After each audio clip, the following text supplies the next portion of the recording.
Dear students, good morning. Dear students, आज हम class 7th में हिंदी भाषा माधुरी में 10 चैप्टर जिसका नाम है वीर बालक पढ़ेंगे। यह चैप्टर हिंदी के श्रेष्ठ लेखक डॉक्टर राम कुमार वर्मा द्वारा लिखित है। इस चैप्टर में लेखक ने बताया है कि एक बालक अपनी वीरता एवं अपनी वाणी की चतुरता के द्वारा तैमूर जैसे अत्याचारी शासक को भी प्रभावित कर लेता है और तैमूर उसके सम्मुख अपनी पराजय स्वीकार कर लेता है। तैमूर का आक्रमण मध्ययुगीन भारतीय इतिहास की एक प्रसिद्ध घटना है। तैमूर का आक्रमण मध्यकालीन युग की एक ऐतिहासिक घटना माना जाता है।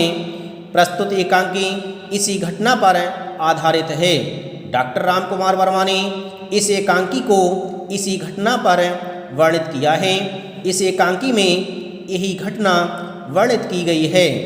इस एकांकी में यह दिखाया गया है कि एक बालक की निर्भीकता और वाक चातुरी किस प्रकार तैमूर जैसे क्रूर और निर्मल आक्रांता को भी प्रभावित कर लेती है।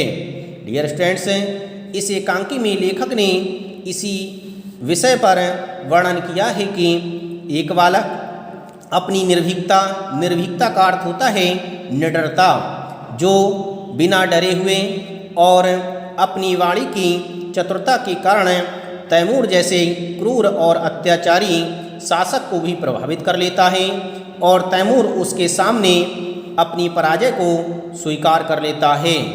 डियर स्टूडेंट्स, इस चैप्टर को पढ़ने से पूर्व हम पहले इस चैप्टर में प्रयोग होने वाले प्रमुख पात्रों के लिए समझ लेते हैं। इस चैप्टर में पात्र हैं तैमूर। तैमूर 1398 ईस्वी में भारत पर आक्रमण करने वाला मंगोल आक्रमणकारी है। मंगोल आक्रमणकारी तैमूर है जिसने भारत पर 1398 ईस्वी में आक्रमण किया था। दूसरा है जफ़र अली, तैमूर का सरदार।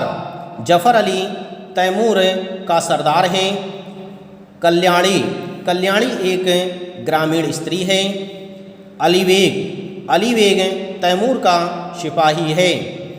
बलकरन कल्याणी का 12 वर्षीय पुत्र है। और कुछ ग्रामीणों का वर्णन इस कहानी में किया गया है। डियर स्टूडेंट्स, अब हम इस चैप्टर को पढ़ते हैं, आप ध्यान से सुने।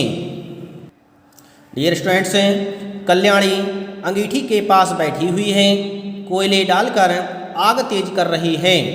मैंने आपको कल्याणी बताया था कि कल्याणी बलकरन का पुत्र है, अर्थात कल्याणी का बलकरन 12 वर्षीय पुत्र है। कल्याणी अंगीठी के पास बैठी हुई कोयले को डाल करके अग्नि को तेज कर रही थी, साथ ही एक गीत भी गुनगुनाती जा रही थी। उसका लड़का बलकरन तख्त पर बैठा एक पत्थर के टुकड़े पर अपना चाकू तेज कर रहा है।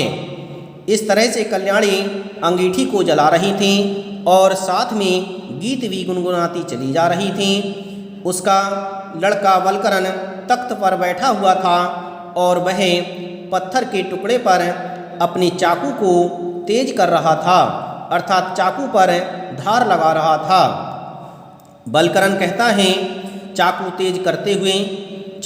तेज करते हुए बलकरन अपनी माँ से कहता है, माँ यह तुम क्या गुनगुना रही हो। बलकरन अपनी माता कल्याणी से पूछता है कि हे माता, आप यह क्या गुनगुना रही हैं? इस पत्थर पर मेरा चाकू मानो तेज नहीं हो रहा है।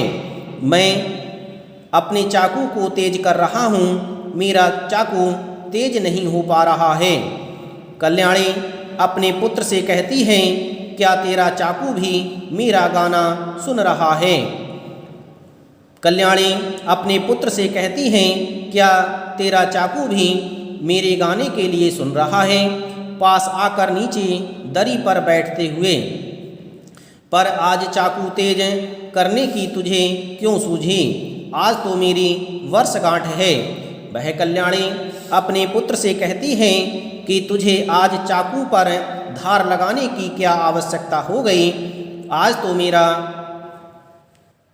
इस तरह का कुछ भी तुझसे कहना नहीं है। आज तो तेरी वर्षगांठ है। यह सुनकर के वलकरण बोला, वर्षगांठ? मेरी वर्षगांठ पर तो हथियारों की पूजा होनी चाहिए माँ। पूजा? हाँ तो माँ, क्या यह वर्षगांठ वैसी ही होगी जैसी पर साल हुई थी? इस तरह से वलकरण अपनी माँ से पूछता है कि हे माँ, आज मेरी यदि वर्षगांठ है तो हथियारों की पूजा होनी चाहिए। क्या मेरी वर्षगांठ उसी तरह से मनाई जाएगी जिस तरह से पर साल मनाई गई थी? यह उस वलकरण ने अपनी माता कल्याणी से पूछा था।